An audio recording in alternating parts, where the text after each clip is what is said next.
In just 30 seconds, his entire world collapsed. 30 seconds. That's all it took for the man who thought he could outtalk the law, outsmart the truth, and outmaneuver everyone in the room to lose everything. He'd strutted into the courtroom like he owned it. Slick suit, smug grin, a rehearsed charm he thought could bend reality in his favor. To him, rules were suggestions, and consequences were for people who couldn't afford lawyers. But arrogance has an expiration date. And in this room, it was counting down fast. Across the bench sat an experienced female judge, silver hair framing eyes that had seen every kind of deception imaginable. She didn't need theatrics. She didn't need power plays. Her silence was sharper than his words, her logic steadier than his temper. When he opened his mouth to lie, one too many times, it wasn't the outburst that destroyed him. It was her pause, that cold, surgical silence that told everyone in the room the tide had turned. He tried to laugh it off, to talk louder, to bluff through the truth. But the judge's next sentence? It hit harder than any gavel strike. It wasn't just a verdict. It was a reality check. And when she was done, the man who had everything, the car, the company, the confidence, walked out with none of it. The lesson? You can fake charm, you can fake confidence, but you can't fake truth. And in this courtroom, truth always wins. The courtroom air carried that strange stillness, the kind that makes even breathing feel like noise. At the defense table sat Ethan Cross, a man who'd built his empire on speed, fast deals, fast cars, fast talk. For years, his charm had been currency. Every handshake, every smirk, every promise whispered over a polished dinner table. It was all part of the performance. But today, there were no investors to flatter. No interns to impress, no cameras. Only one woman at the bench, an experienced female judge, silver hair gleaming under the cold fluorescent lights, posture unshakable, eyes locked on him like she'd already read his entire story. Ethan adjusted his cufflinks, pretending confidence. His lawyer whispered something, but he didn't listen. He didn't need to. He'd talked his way out of worse. 3 months earlier, Ethan was at the top of his game.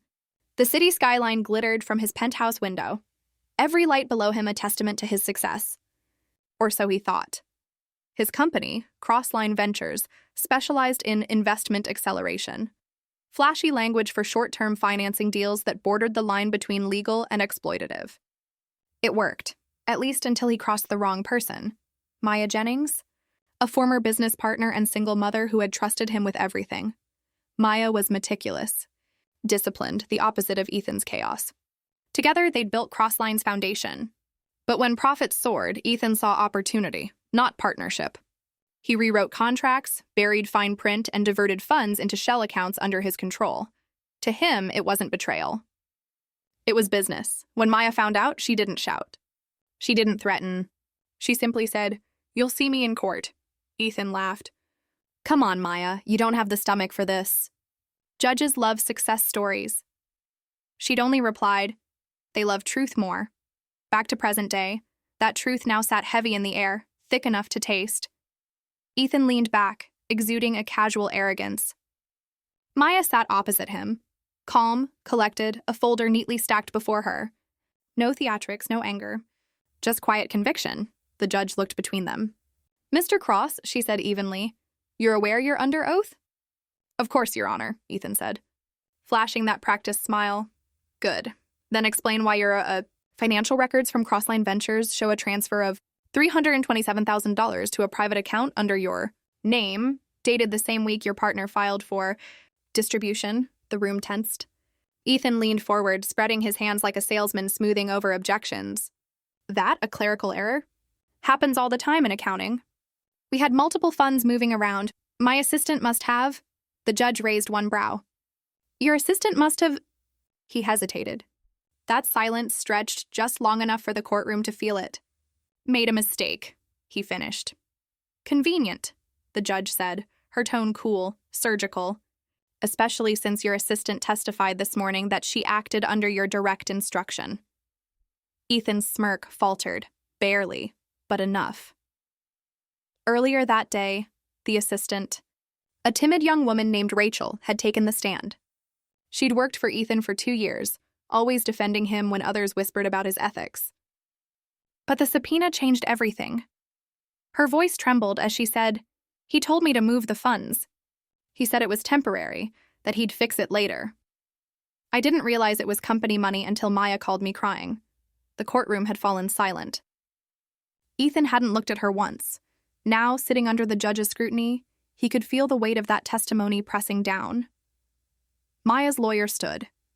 "Your Honor, may I submit Exhibit B, an internal email from Mr. Cross to Ms. Jennings confirming the withdrawal, followed by his deletion request to IT." The judge adjusted her glasses. "You may," Ethan's lawyer muttered. "Don't react. Stay calm," but calm wasn't Ethan's style. He leaned forward, voice rising. "That email's out of context. I said to delete redundant communications, not Mr. Cross." The judge's tone sliced through his words like a blade. "This isn't a boardroom. You don't control the narrative here." The silence that followed was sharp, heavy, final. Ethan's jaw flexed. He leaned back again, pretending disinterest, but his knuckles tightened around the armrest. The judge continued, "You're free to explain your actions, but remember, arrogance is not a defense." That drew a small murmur from the audience. Ethan's reputation preceded him, even here. Everyone in that courtroom had heard of his deals, his ego, his downfall waiting to happen. Flashback? The dinner months earlier. Ethan had sat across from Maya at a restaurant, the city lights reflecting in his wine glass. She'd noticed something off. Inconsistencies in their ledgers. "Ethan, these numbers don't add up. Where's the rest of the investor pool?" He waved her off. "Trust me, Maya, I've got a plan. Expansion, offshore movement, cleaner taxes. Everyone does it. Without my signature?" She said. He smiled. "You'll thank me when we double next quarter's revenue." But she hadn't thanked him. She'd called her lawyer instead. Back in court, Maya was now on the stand. Calm, steady. "Ms. Jennings," said the judge, "how long did you and Mr. Cross work together?" 4 years, Your Honor. And during that time, would you say you trusted him?" Maya exhaled slowly. "Completely. Until I realized trust meant something different to him." Ethan rolled his eyes. "Oh, come on. That's dramatic." The judge didn't even glance at him. "You'll have your turn, Mr. Cross," Mariah continued. "He always said success was about confidence. I used to believe that. Now I know it's about integrity." The courtroom buzzed again. That subtle murmur that always follows truth spoken plainly. Ethan's lawyer whispered, "Don't take the bait." But he already had. Integrity? Ethan scoffed. "If you had any, you wouldn't be crying victim while sitting on half my work." The judge's gaze cut to him instantly. "Enough, Mr. Cross, control yourself. This is not a stage for ego. This is a court of law." Ethan looked down, face flushing. For the first time, his usual charm didn't land. His words didn't bend the moment. They just echoed hollow in a room that wasn't buying what he was selling. As the day went on, piece by piece, his empire unraveled. Bank records, internal memos, testimonies. Every exhibit was another thread pulled from the illusion he'd spent years weaving. By 4 p.m., his lawyer looked defeated. Maya sat motionless, eyes fixed on the judge. Ethan looked like a man realizing, too late, that the room no longer believed him. When the judge adjourned for the day, she looked directly at him. "Mr. Cross," she said, "I suggest you spend the evening reflecting. Tomorrow this court expects truth, not performance." He smirked weakly. "Truth is subjective, Your Honor." Her expression didn't change. "In your world, perhaps. Not in mine." And with that, she struck her gavel. That night, Ethan stared out over the city, glass of scotch in hand. The lights still glittered, Brian, but somehow they looked different. Colder, smaller. He told himself it was fine. He'd win tomorrow. He always did. But somewhere deep inside, that confidence, that unshakable belief that he could talk his way through anything, began to crack. Because when the truth starts catching up to you, you can't outrun it. Not even in a courtroom where every lie echoes louder than you intend. And by tomorrow, he would learn that no empire, no matter how big, survives without honesty at its core. Morning sunlight crept through the tall windows of the courthouse, sharp, white, and unflinching. The air felt colder today, thinner. Ethan Cross walked in wearing the same designer suit, but his swagger had dimmed. His tie hung slightly off-center, his eyes shadowed with exhaustion and defiance. Maya Jennings was already there, calm as ever. She wore no jewelry, no statement, just quiet confidence. The kind that didn't need an audience. And at the bench, the experienced female judge sat poised. Silver hair immaculate, robe pressed, gavel resting gently under her palm. She looked over the documents before her like a surgeon preparing for a delicate operation. "Court is now in session," she said, her voice cutting through the murmur of the room. "Mr. Cross, Ms. Jennings, we will resume with the examination of financial exhibits." Ethan smirked faintly. "Finally. Maybe we'll start getting my side of the story." The judge didn't even look up. "Mr. Cross, I've already heard your side. Today, I'm looking for the truth." A ripple of laughter passed through the spectators. Ethan's face tightened. The evidence mounts Maya's attorney stepped forward, holding up a printed spreadsheet. "Your Honor, this document outlines the movement of company funds over a 6-month period. We've highlighted every transaction made without Ms. Jennings' consent, totaling over $600,000. The judge nodded. "And these were authorized by Mr. Cross?" "Yes, Your Honor, signed under his digital key." The attorney tapped the paper. "And every transfer followed a nearly identical pattern, moved into shell accounts, then withdrawn in cash within 48 hours. Ethan's lawyer rose. "Objection, speculative. There's no proof Mr. Cross was the one handling withdrawals." Maya's attorney didn't flinch. "Your Honor, the accounts were in his name, and security footage from the bank confirms his presence on multiple withdrawal dates." The judge's eyes lifted slowly toward Ethan. "Is that accurate?" He leaned forward, voice steady but tight. "I don't manage every detail personally. I have teams, assistants, financial officers. They handle operations." "Interesting," the judge said. "Because your assistant, Ms. Rachel Myers, testified yesterday that you personally oversaw those withdrawals." The courtroom went silent. Ethan blinked, caught. He tried to smile it off. "With all due respect, Rachel's a sweet kid, but she's..." Confused. She was under pressure. The judge interlaced her fingers. "You're suggesting your own employee committed perjury?" "I'm suggesting," Ethan said with a strained grin, "that loyalty gets messy when money's involved." The judge's eyes hardened. "So does arrogance, Mr. Cross." That silence, heavy, surgical, settled again. Everyone knew she was done giving him room to perform. Maya takes the stand. When Maya took the witness stand again, the energy shifted. She didn't look at Ethan, not once. Her voice was calm, deliberate. "Ms. Jennings," said her attorney, "when did you first realize the money was missing?" 2 weeks before our quarterly audit," she replied. "I saw discrepancies in the ledger. At first, I thought it was a glitch. But when I asked Ethan for clarification, he brushed it off. He told me to trust the process." "What did you do next?" "I called our accountant. He said several large withdrawals had been flagged, all tied to Ethan's authorization code." The judge leaned forward slightly. "Ms. Jennings, did you confront him?" "Yes, Your Honor. He said you wouldn't understand the level I'm playing at." That line hit the room like a gunshot. Even the court stenographer hesitated for half a beat. The judge looked over at Ethan. "Did you say that?" He smirked. "Probably." "It's true." A gasp rippled through the audience. The judge's gavel came down once. Not loud, but final. "Mr. Cross, I strongly suggest you remember that arrogance is not an argument." Ethan shrugged. "I'm just being honest." "Try being truthful instead," she said. Cracks in the armor. As the hours dragged on, the evidence piled higher. Contracts, emails, bank logs.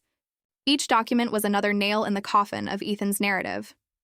By noon, his lawyer's voice had grown hoarse, trying to spin explanations. Miscommunication, clerical oversight, technical errors.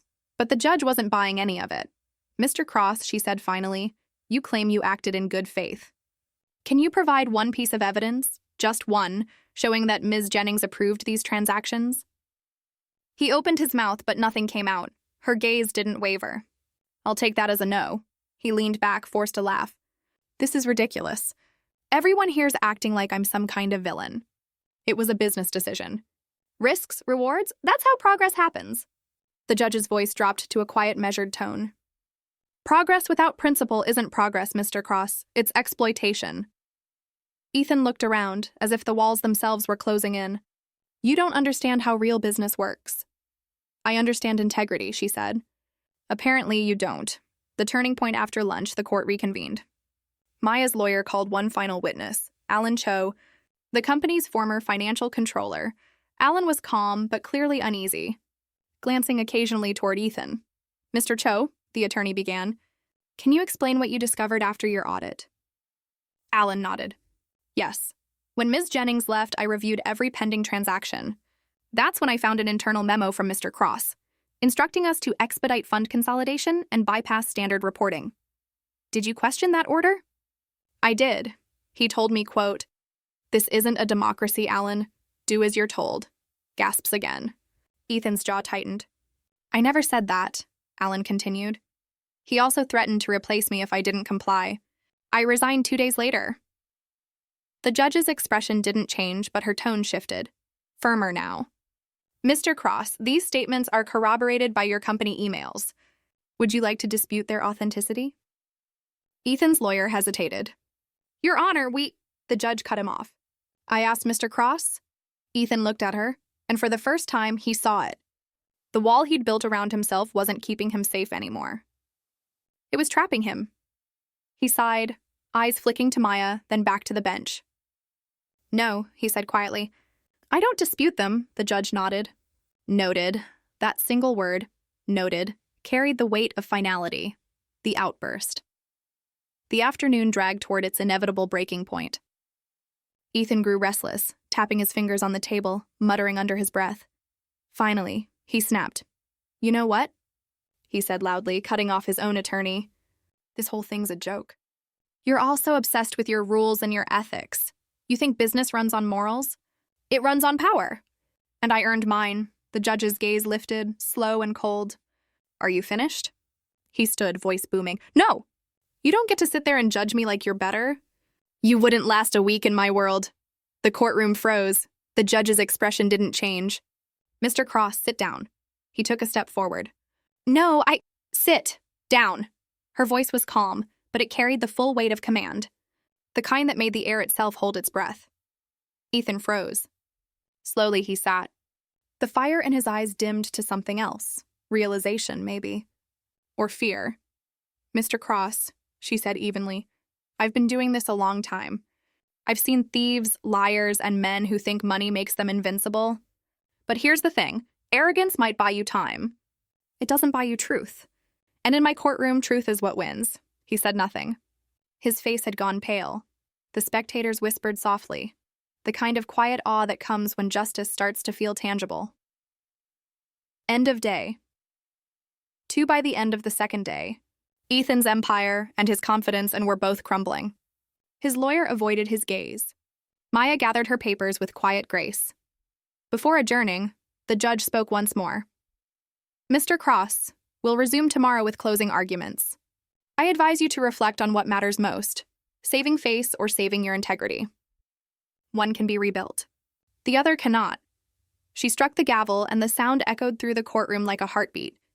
Ethan sat motionless. The crowd filed out. Maya passed by him without a word. He watched her leave, jaw tight, chest hollow. For the first time, there was no anger in his eyes, only something that looked almost like shame. That night, he drove through the city aimlessly. The same skyline that once made him feel untouchable now looked distant, indifferent. He stopped at a red light and glanced at his reflection in the rearview mirror. The man staring back didn't look powerful. He looked tired. The light turned green. He didn't move, because deep down, Ethan knew. The thing collapsing wasn't his company. It was his illusion. And tomorrow, when that gavel came down one last time, there would be no escaping it. The third morning began with a tension that hung thick in the air, that kind of silence that hums before a storm. No one spoke much in the courtroom that day. Even the bailiff's usual command, "All rise," carried an extra weight. Everyone knew this was the day. Ethan Cross walked in slowly this time, no smirk, no swagger. His navy suit was the same, but it seemed to hang differently on him, as if confidence itself had slipped off his shoulders. His lawyer looked worn out. Across the room, Maya Jennings sat poised, her documents neatly arranged, her gaze focused but gentle. She wasn't here for revenge anymore. She was here for closure. At the bench, the experienced female judge adjusted her glasses and took a long look at both of them. Silver light from the morning sun streamed through the blinds, catching her hair, turning the air around her almost halo-like. When she finally spoke, her voice was measured, calm, but heavy. This court has heard 2 days of testimony. We've reviewed the evidence, the statements, and the accounts. Before we move to closing arguments, I have one question for Mr. Cross. The room went still. The question that cut deeper than any evidence. The judge folded her hands. Mr. Cross, do you believe that what you did was wrong? Ethan looked up. For a moment, it seemed like he might answer honestly. His mouth opened, then shut again. Finally, he said, I don't think I did anything criminal. I made decisions, business decisions.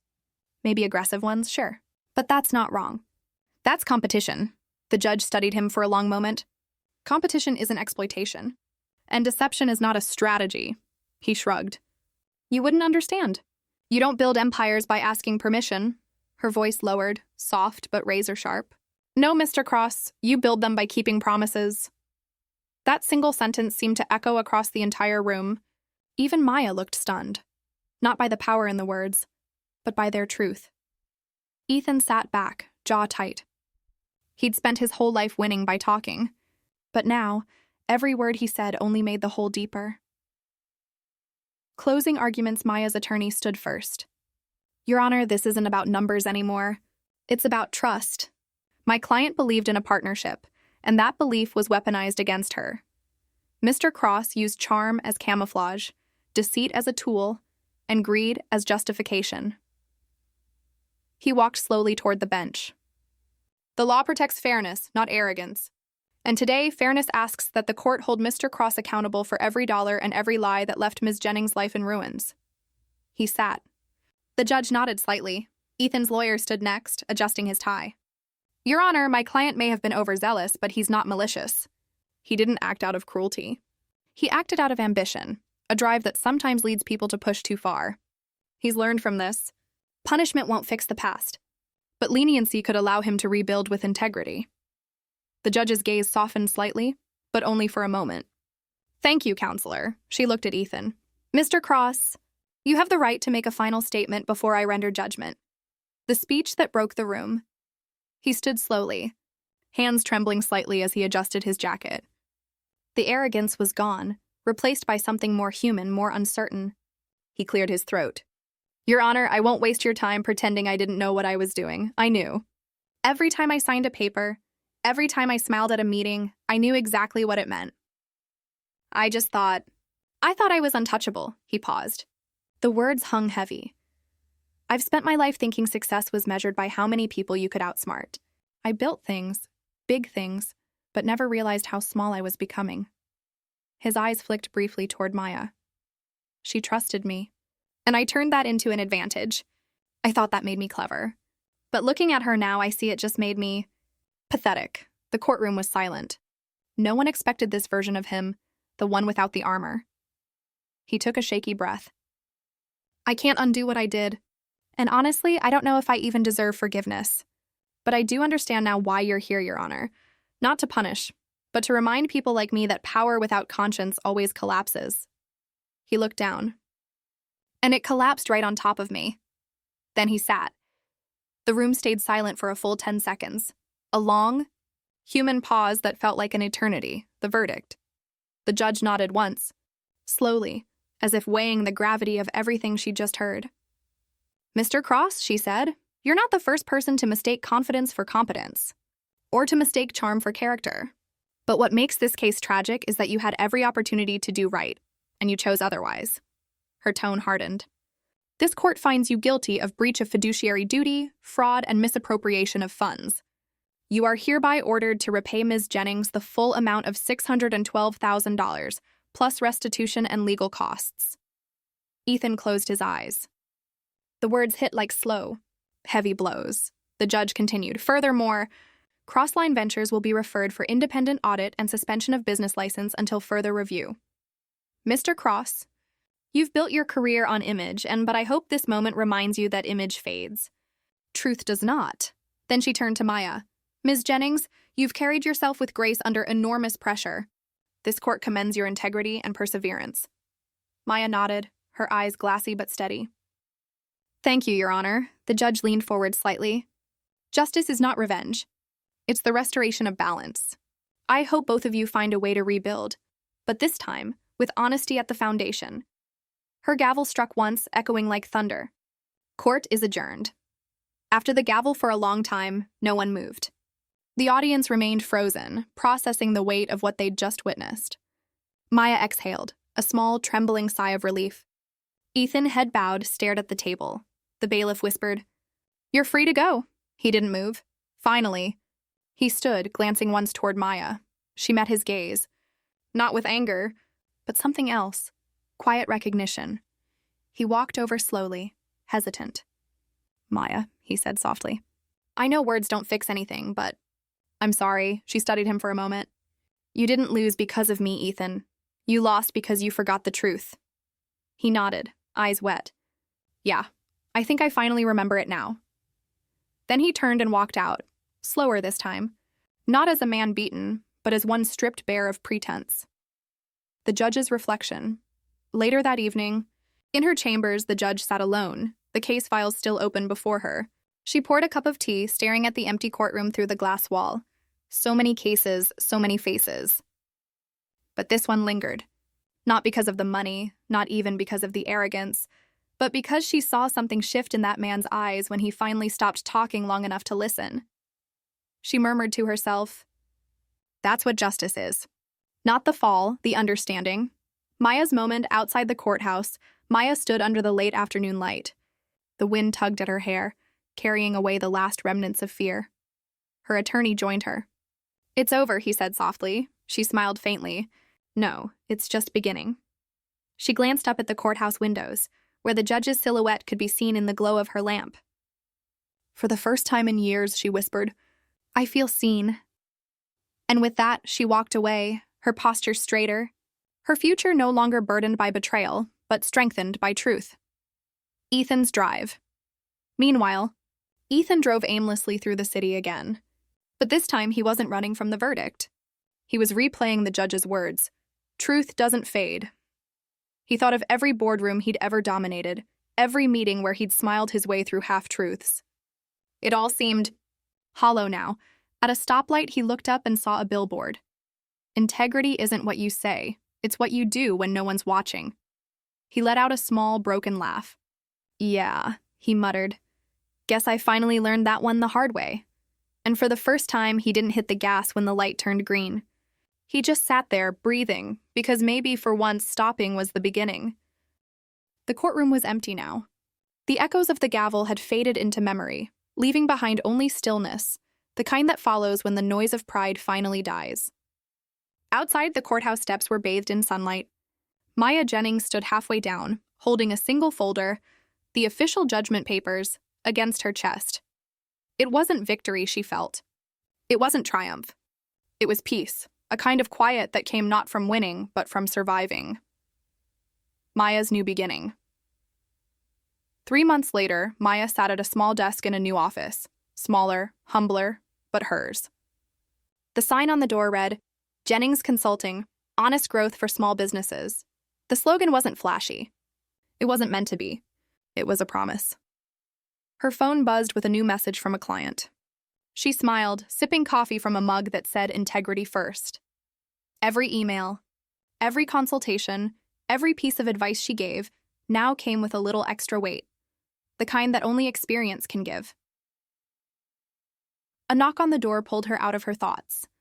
Her assistant poked her head in. "Someone here to see you, Ms. Jennings." "Send them in," Maya said, setting down her pen. A moment later, Ethan Cross walked through the door. The unexpected visit, Maya froze. He looked different.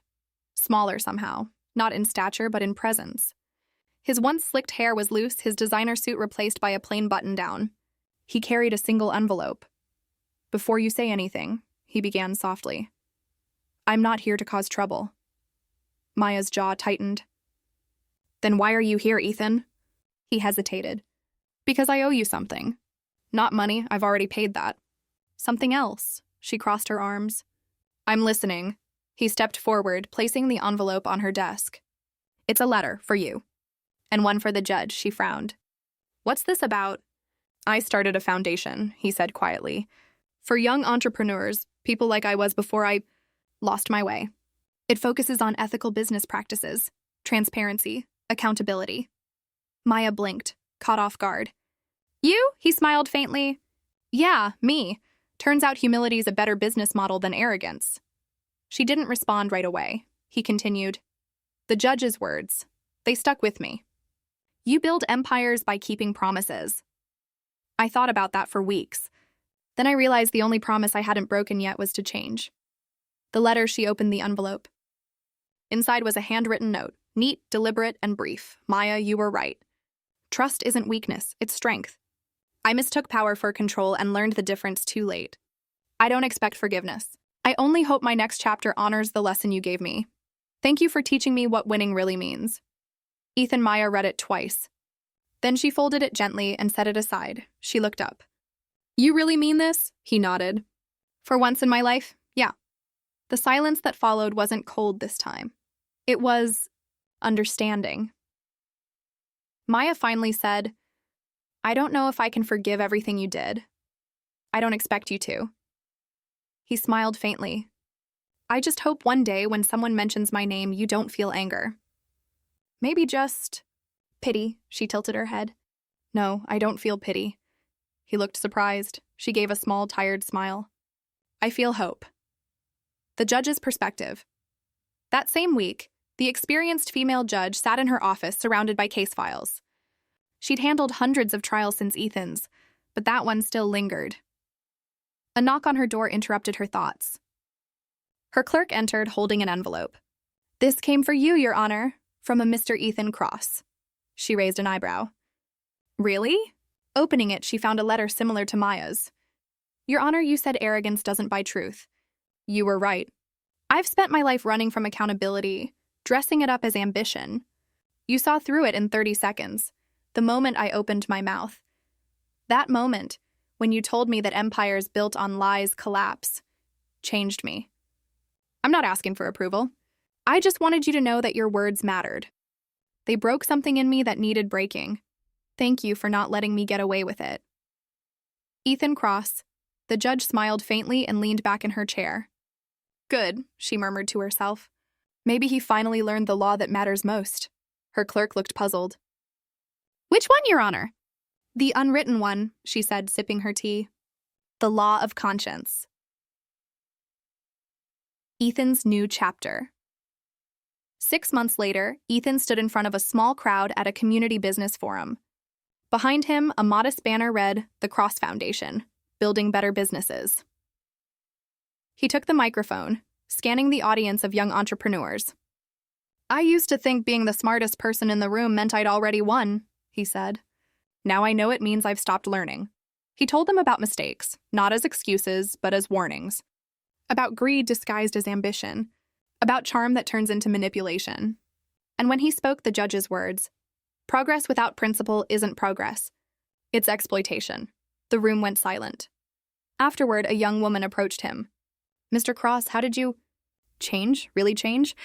He smiled. Someone finally held me accountable. And instead of fighting it, I listened. A letter returned one evening. Ethan received a letter in return, from Maya. It read simply, Ethan, I saw the foundation's launch online. You're doing good work. I wanted you to know, I don't hold anger anymore. We both lost something in that courtroom, but we both found something too.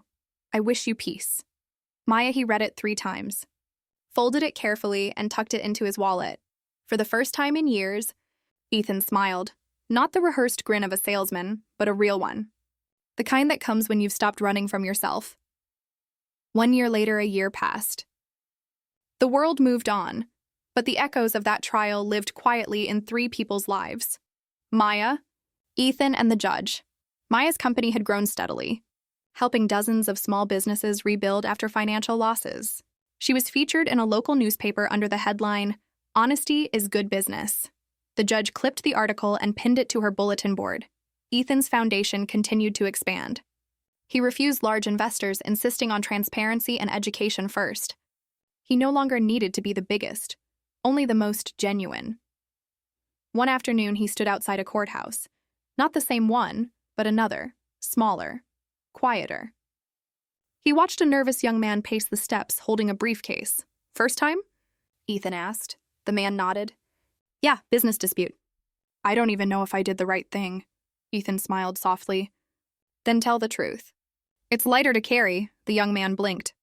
You sound like a judge, Ethan chuckled. No, I just met one once who changed my life. The final reflection that night? The judge sat alone in her chambers again, the courthouse empty, the world outside dimming into twilight.